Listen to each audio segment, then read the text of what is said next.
আজকে বানাবো ডিম দিয়ে ফুলকপির ঝোল। এইভাবে যদি ডিম ফুলকপির ঝোল বানানো হয়, এই ডিম ফুলকপির ঝোল দিয়ে এক থালা ভাত নিমেষেই খাওয়া হয়ে যাবে। Welcome to my channel BA food কিচেনে। একটা লাইক দিয়ে সম্পূর্ণ রেসিপিটা দেখার অনুরোধ রইল। ভালো লাগলে একটা লাইক কমেন্ট করে চ্যানেলটাকে সাবস্ক্রাইব করে আমার পাশে থাকবেন। এখানে আমি প্রথমেই ফুলকপি আর আলুটাকে কেটে নিয়েছি একটু বড় বড় সাইজ করে, আর নিয়েছি এখানে 3টে ডিম। ডিমের পরিমাণটা আপনারা কম বেশি করে নিতে পারেন। দিয়ে দিচ্ছি অল্প করে লবণ, আর দিচ্ছি হলুদের গুঁড়ো সামান্য পরিমাণে। তারপর ডিমটাকে ভালো করে মিশিয়ে নেব ডিম হলুদের সাথে।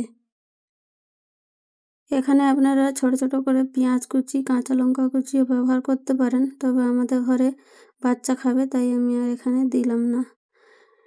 এবারে একটা ফ্রাই প্যান বসিয়ে দিয়ে দিয়েছি সরষের তেল। তেলটা ভালোভাবে গরম হলে ফেটিয়ে রাখা ডিমটা দিয়ে দেব। ডিমটা দিয়ে কিছুক্ষণ এটাকে একেবারে লো ফ্লেমে রেখে দেব। তারপর এক সাইডটা ভাজা হলে এইভাবে ডিমটাকে উল্টে উল্টে ভালো করে একটা রোল পাকিয়ে নেব। আপনারা চাইলে এইভাবে না করেও এমনি উল্টেও ভেজে নিতে পারেন। এবারে আমি ডিমটা ভাজা হয়ে ভালো করে উল্টে পাল্টে ভেজে নেব। গ্যাসের ফ্লেম লো রেখে কিছুক্ষণ ধরে এটাকে ভেজে নিতে হবে। ডিমটা ভালো করে ভাজা হয়ে গেছে। এবারে আমি ডিমটাকে এখানে কেটে নেব। ডিমটাকে আমি এইভাবে কেটে নিচ্ছি, আপনারা আপনাদের পছন্দ মতো কেটে নেবেন। ডিমগুলোকে কেটে নিয়ে উল্টে পাল্টে ভেজে নিয়ে ভালো করে আমি তুলে নেব। এদিকে একটা কড়া বসিয়ে দিয়ে দিচ্ছি এখানে ফুলকপি আর আলু। এবারে দিয়ে দেবো আমি এখানে জল। ফুলকপি আর আলুটাকে আমি সিদ্ধ করে নেব একটুখানির জন্য। দিয়ে দিচ্ছি স্বাদ মতো লবণ। লবণটা দিয়ে 5 মিনিট মতো এটাকে হাই ফ্লেমে ঢাকা দিয়ে রেখে দেব, যাতে ফুলকপি আর আলুটা হালকাভাবে নরম হয়ে যায়। ফুলকপি আলুটা আমার সিদ্ধ হয়ে গেছে। এবারে আমি নামিয়ে নেব। খুব বেশি সিদ্ধ করার দরকার নেই, 5 মিনিট রাখলেই হয়ে যাবে। আবারও আমি ফ্রাই প্যানটা বসিয়ে দিয়েছি। দিয়ে দিচ্ছি এখানে কিছুটা পরিমাণ সরষের তেল। তেলটা ভালোভাবে গরম করে দিয়ে দিচ্ছি সিদ্ধ করে রাখা ফুলকপিগুলো। ফুলকপিগুলোকে ভালো করে উল্টে পাল্টে ভেজে নেব। একটু লাল করে ফুলকপিগুলো এখানে ভেজে নিয়ে তুলে নেব। ফুলকপিগুলো আমার ভাজা হয়ে গেছে, এবার উঠিয়ে নিচ্ছি। ওই ফ্রাই প্যানের মধ্যে আলুগুলো ভেজে নেব। তো সরষের তেল দিয়ে আলুগুলোকেও উল্টে পাল্টে লাল লাল করে ভেজে নেব। আলুগুলো আমার ভালো করে ভাজা হয়ে গেছে। এবারে আমি আলুগুলো উঠিয়ে নিচ্ছি। এদিকে আবারও কড়া বসিয়ে দিয়েছি। দিয়ে দিচ্ছি এখানে সরষের তেল। তেলটা ভালোভাবে গরম হলে দিয়ে দেবো আমি এখানে 1/2 চামচ চিনি, আর দিয়ে দেবো একটা তেজপাতা। গ্যাসের ফ্লেম এখানে মিডিয়াম রেখেছি। তারপর দিয়ে দিচ্ছি এখানে 1/2 চামচ জিরে। জিরেটা ভালো করে ভাজা হলে দিয়ে দেবো আমি এখানে পেঁয়াজ কুচি। পেঁয়াজটাকে লাল লাল করে ভেজে নেব। পেঁয়াজটা ভাজা হয়ে গেছে। এবারে দিয়ে দিচ্ছি আদা রসুন বাটা, আর দিয়ে দিচ্ছি এখানে টমেটো কুচি। আদা আর টমেটোটাকে ভালো করে ভেজে নেব। টমেটোটা নরম হওয়ার জন্য এখানে দিয়ে দিচ্ছি লবণ। লবণটা আমি একেবারেই দিয়ে দিলাম পুরো রেসিপিটার জন্য। এবারে কিছুক্ষণ এখানে ভেজে নেব। সব কিছু ভালো করে ভাজা হয়ে গেছে। এবারে দিয়ে দিচ্ছি এখানে গুঁড়ো মশলা। 1/2 চামচ হলুদের গুঁড়ো, 1/2 চামচ লঙ্কার গুঁড়ো, আর দিচ্ছি এখানে কাশ্মীরি লঙ্কার গুঁড়ো 1/2 চামচ, আর দিয়ে দেবো এখানে 1/2 চামচ গরম মশলা গুঁড়ো।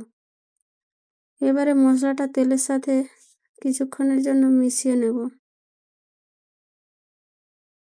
একটু মিশিয়ে নিয়ে দিয়ে দিচ্ছি আমি বাটিটা ধুয়ে জল। এবারে জল দিয়ে মশলাটা ভালো করে এখানে মিডিয়াম ফ্লেমে কষিয়ে নিতে হবে। তেল ছেড়ে যাওয়া পর্যন্ত ভালো করে এখানে কষিয়ে নিয়েছি। এবারে আগে থেকে ভেজে রাখা আলুটা আমি এখানে দিয়ে দেব। আলুটা দিয়ে মশলার সাথে আরও কিছুক্ষণ ধরে ভালো করে এখানে কষিয়ে নিতে হবে। আলুটা দিয়ে ভালো করে কষিয়ে নিয়ে দিয়ে দিচ্ছি এখানে জল। এখানে আমি গরম জল দিয়ে ভালো করে এটাকে মিশিয়ে নেব। সব কিছুকে ভালো করে মিশিয়ে নিয়ে গ্যাসের ফ্লেম হাই করে এটা ফুটিয়ে নেব। ঝোলটা ফুটে উঠলে গ্যাসের ফ্লেমটা মিডিয়াম রেখে এটাকে ঢাকা দিয়ে আমি আলুগুলো সিদ্ধ হওয়া পর্যন্ত এটাকে রান্না করে নেব। 5 মিনিট ঢাকা দিয়ে রেখে দেব, তাহলেই আলুগুলো সিদ্ধ হয়ে যাবে। 5 মিনিট পর ঢাকাটা খুলে নিয়েছি। দেখতেই পাচ্ছেন ঝোলটা কতটা গাঢ় হয়ে গেছে আর আলুগুলো সুন্দরভাবে সিদ্ধ হয়ে গেছে। এবারে দিয়ে দিচ্ছি এখানে ফুলকপি আর ডিম। ফুলকপি আর ডিমটা দিয়ে ভালো করে এখানে ঝোলের সাথে মিশিয়ে নেব। তারপর গ্যাসের ফ্লেমটা এখানে একেবারে লো রেখে আরও কিছুক্ষণ এটাকে রান্না করে নেব। 5 মিনিট মতো রান্না করে নিয়েছি। দেখুন রান্নাটা আমার হয়ে গেছে। এবারে উপর থেকে কেটে রাখা ধনেপাতা দিয়ে দিচ্ছি। ধনেপাতা দিয়ে গ্যাসের ফ্লেমটা এবারে আমি বন্ধ করে দেব। রান্নাটা আমার প্রায় হয়ে গেছে। এবারে আমি ঢেলে নেব এটাকে। দেখতেই পাচ্ছেন কত সহজ আর একেবারেই সুস্বাদু একটা রেসিপি। আপনারাও চাইলে এইভাবে বানিয়ে ট্রাই করতে পারেন। এটা ভাত, রুটি, পরোটা যার সঙ্গেই খাবে তার সঙ্গে কিন্তু খুব সুন্দর হবে। আজকের ফুলকপি আর ডিমের ঝোল কেমন লাগলো অবশ্যই কমেন্ট করে জানাবেন। একটা লাইক দিতে ভুলবেন না। নতুন বন্ধু হয়ে থাকলে চ্যানেলটাকে সাবস্ক্রাইব করে আমার পাশে থাকবেন। আর শেষ পর্যন্ত দেখার জন্য অসংখ্য অসংখ্য ধন্যবাদ। আর পুরনো বন্ধুদেরকে জানাই অসংখ্য ধন্যবাদ প্রত্যেক দিন আমার ভিডিওটা দেখে কমেন্ট করার জন্য।